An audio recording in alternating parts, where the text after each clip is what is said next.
apologise for not being there in person. I had to disappear off very rapidly yesterday afternoon. We had a flood at our house in London, so I had to disappear. Particular apologies to the guys off from Table 10 who have not been able to help, and for dumping one of my colleagues with the workshop.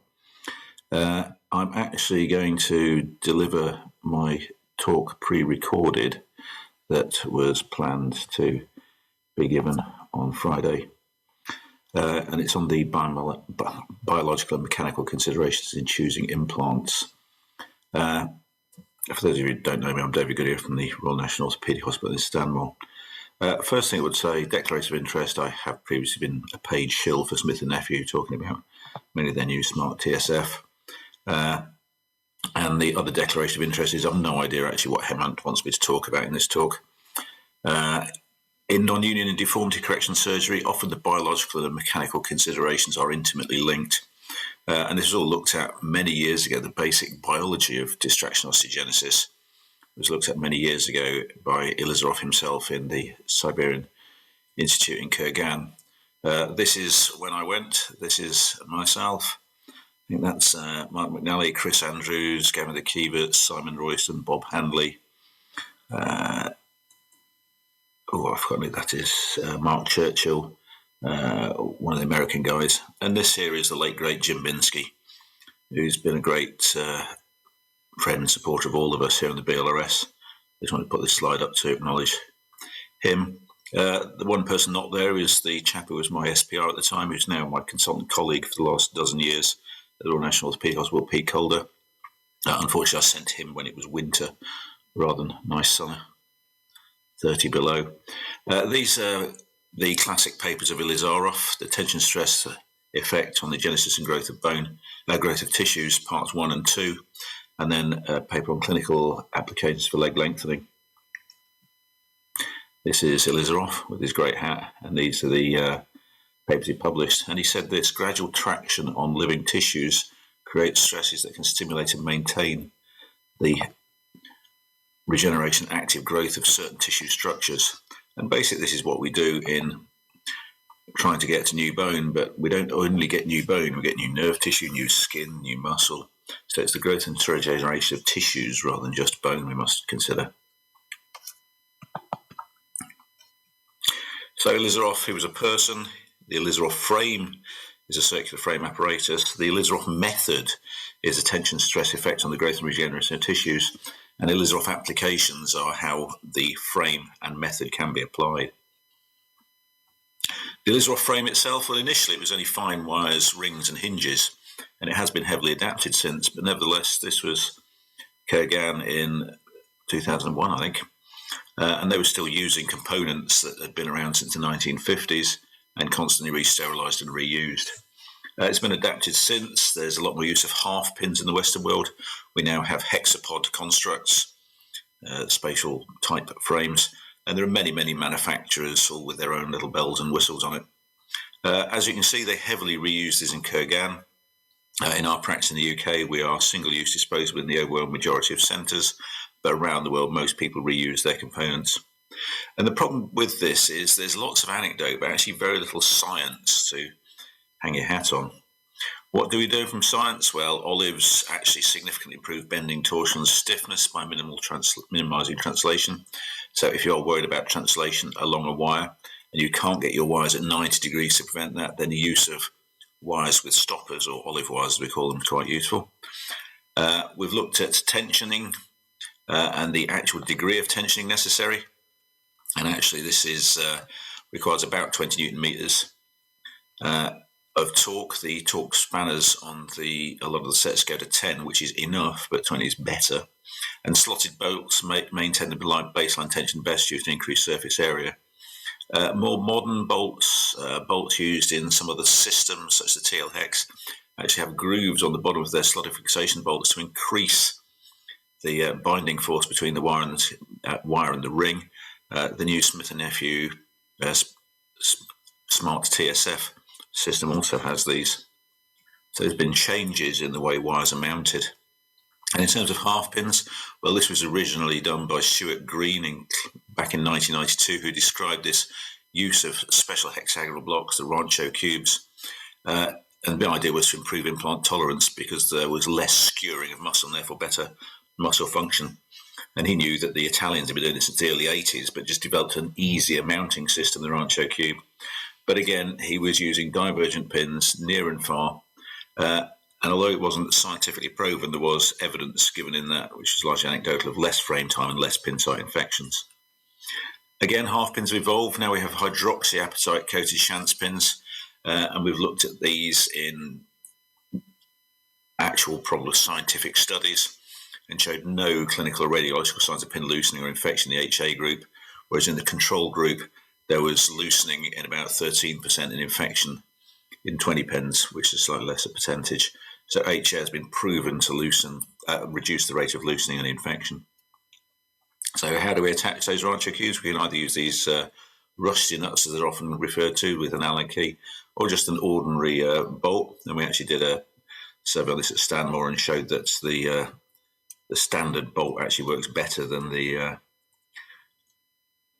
grub screw. So we no longer use grub screws. Plus, you can never find an Allen key to take a frame off when you want one. Fine wires versus half pins. Well, it's been shown by Mike Sarli many years ago that in cancellous bone, the more even distribution of pressure along a wire and the beam loading is probably better off in cancellous bone than half pins. He did model studies on that way back in 2007. Well, it was published in 2007. The work was done before that. And we know this is all true because we know that inadequate stability leads to pain. More pain, reduced joint function, less weight bearing, relative osteoporosis, more loosening, inadequate stability. You get this vicious circle.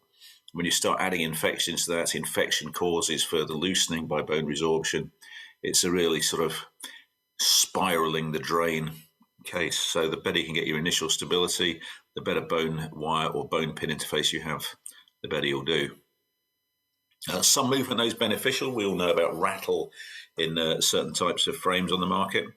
But some axial micromotion is quite useful. This has been shown in diaphyseal fractures using an orthofix with a compression device that allows a little bit of movement. And they show you can shorten your time to frame stiffness, fracture site stiffness and frame removal by allowing a little bit of axial micromovement. They also did some studies on the amount of lateral bending force that would be a definition of healing of a fracture. And they saw the micromotion group was actually enhanced. This has been shown as well by muscle activity also being critical to standard activity. An ankle motion can produce cycle displacement at the same order as magnitude as seen when weight bearing. So actually full ranging ankle movements actively probably puts the same loads through the joint as full weight bearing. So therapeutic exercise can be used as stimulus for bone formation. And this comes as absolutely no surprise to anyone who's been to Kurgan, because it was Ilizarov who pointed out that secure fixation limits translational micromovement between bone fragments, and the movement that is translational inhibits union. And he pointed out that with stable fixation, weight-bearing active muscle function enhances local circulation, shortens the period of osseous callus formation and remodeling. So again, this comes as no surprise to us. So having talked about frame fixation, I'm now going to talk to you a little bit about the method. What do we know about the method? Well, we know, unfortunately, most of it from the animal labs in Kurgan again, where there was an awful lot of local dogs were subjected to treatment and euthanized in order to assess their osteotomy techniques. And they did a variety of osteotomy techniques, including an open transverse osteotomy, jiggly sword type osteotomy, and various degrees of fixation, from fairly minimalist fixation to more rigid fixation, and looked at it. So the experimental evidence, they showed that the stability of the bone fragment fixation was important. Having near-far biomechanical constructs helped. The degree of damage at the osteotomy to the bone marrow, so the more open your osteotomy and the more bone marrow, it's a bad thing. The rate of distraction was very important, and they did show that if you do daily distraction, it's not as good as doing 4 times a day, which in turn is not as good as doing a motorized 60 times a day distraction. So the rate of 1 millimeter a day is probably better than 1.5, and better than that. The rhythm, as I say, is up to 60 times a day on a motorized machine, showed a lot better. So most people these days distract 3 or 4 times a day in the femur, which seems to be a reasonable rhythm, but actually higher frequencies of smaller distractions may actually be more beneficial, but that requires motorized units. This is Ilizarof's classic corticotomy, where he tries to leave the medullary blood supply intact by going down both sides with an osteotome, then rotating it to crack the posterior cortex, and then doing this 2-point thing and hoping you don't get a spike up the back. Di Bastiani modified this with multiple drill holes and osteotomes going all the way across. And of course, there's Gigli-Saw osteotomies, which can be quite terrifying until you got used to them, which you'll all have done in the cadaver labs. Which produced the best bone? Well, again, at Stanmore, we had a look at these different types of osteotomy, comparing the classic Di Bastiani with the Gigli-Saw, and we actually showed there was no real difference, but they were both most deficient over the anterior cortex of the tibia, which is no surprise because we tend to make the small incision there, thus devascularizing the very anterior, thickest bit of cortical bone. So we may work on altering our technique. What about applications of the Ilizarov method? We can use it for fracture management, deformity correction, limb lengthening, treatment of infection, management of bone defects, and treatment of non-union. And these are the bread and butter indications for we at the BLRS, who, let's face it, are often known as frame surgeons and circular frame surgeons at that. But actually, fracture management, well, this would be the classic bread and butter of an Ilizarov surgeon, and most of my colleagues will be bouncing up and down, talking about sticking a couple of rings there, a couple of rings there, coordinating with the plastics. But actually more modern management with anterolateral thigh flaps and immediate intramedullary nailing. The evidence out there is that this is a worthy technique with less patient dissatisfaction, less infections, better outcome for knee and ankle joints. So we may be dinosaurs if we insist on putting frames on all open fractures and refusing to look at the benefits of what are often described as filthy shin rods. Deformity correction, well, that's the basic principles of deformity correction course that Hemant Sharma has been running. And of course, you take this sort of thing. This is a hypertrophic non-union, which is ununited with two planes of deformity. So we know this is an oblique plane with oblique plane translation and shortening and possibly infection, who knows? And the classic thing to do is what happened to this patient, i.e., we pull on that hypertrophic non-union until it becomes straight. The soft tissue in the gap becomes so rigid that it calcifies, leading to bone, and you can remove the frame without any internal treatment whatsoever.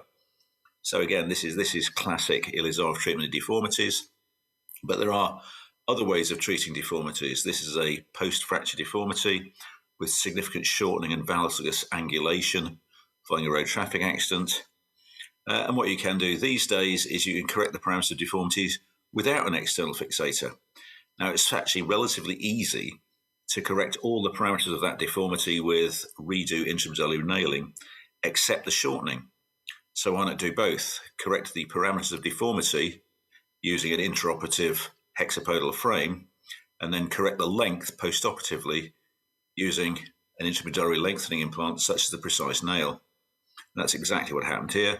As all the other parameters of deformity corrected, a retrograde nail, obviously going retrograde gives us more scope for correction of angulation, and then you correct the length subsequently, and the patient goes away happy, united, and the correct length and the correct alignments. You don't need an Ilizarov frame to apply Ilizarov deformity analysis and the Ilizarov method of tension stress effect on the growth and regeneration of tissues.